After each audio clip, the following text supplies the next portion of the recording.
দ্বিতীয় টি-20 ম্যাচ জিতে জিম্বাবুয়ের বিরুদ্ধে টি-20 সিরিজে সমতা ফিরিয়েছে টিম ইন্ডিয়া। তবে তৃতীয় টি-20 ম্যাচের আগে ভারতীয় দলের বদল হতে পারে অধিনায়ক।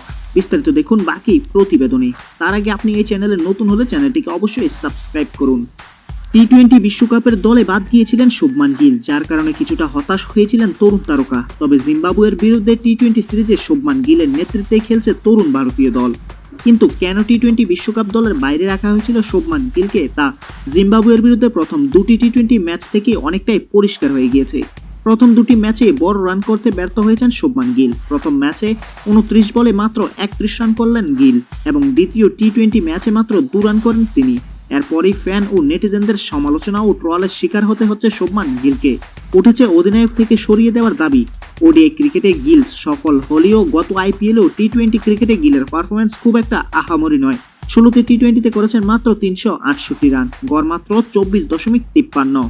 ফ্যানদের মতে সেই কারণেই বাদ পড়েছিলেন টি-20 বিশ্বকাপে। নেটিজেনদের মতে শুভমান গিলকে অধিনায়কত্ব থেকে সরিয়ে দিয়ে ঋতুরাজ গায়কোয়াড়কে নেতৃত্বের দায়িত্ব দেওয়া হোক। গিলকে শুধু আইপিএল খেলার পরামর্শই দিয়েছেন সমালোচকরা। দ্বিতীয় টি-20 ম্যাচে ভালো পারফর্ম করেছেন ঋতুরাজ, ফলে ব্যাটে রান থাকায় চাপ ক্রমশ বাড়ছে গিলের উপর।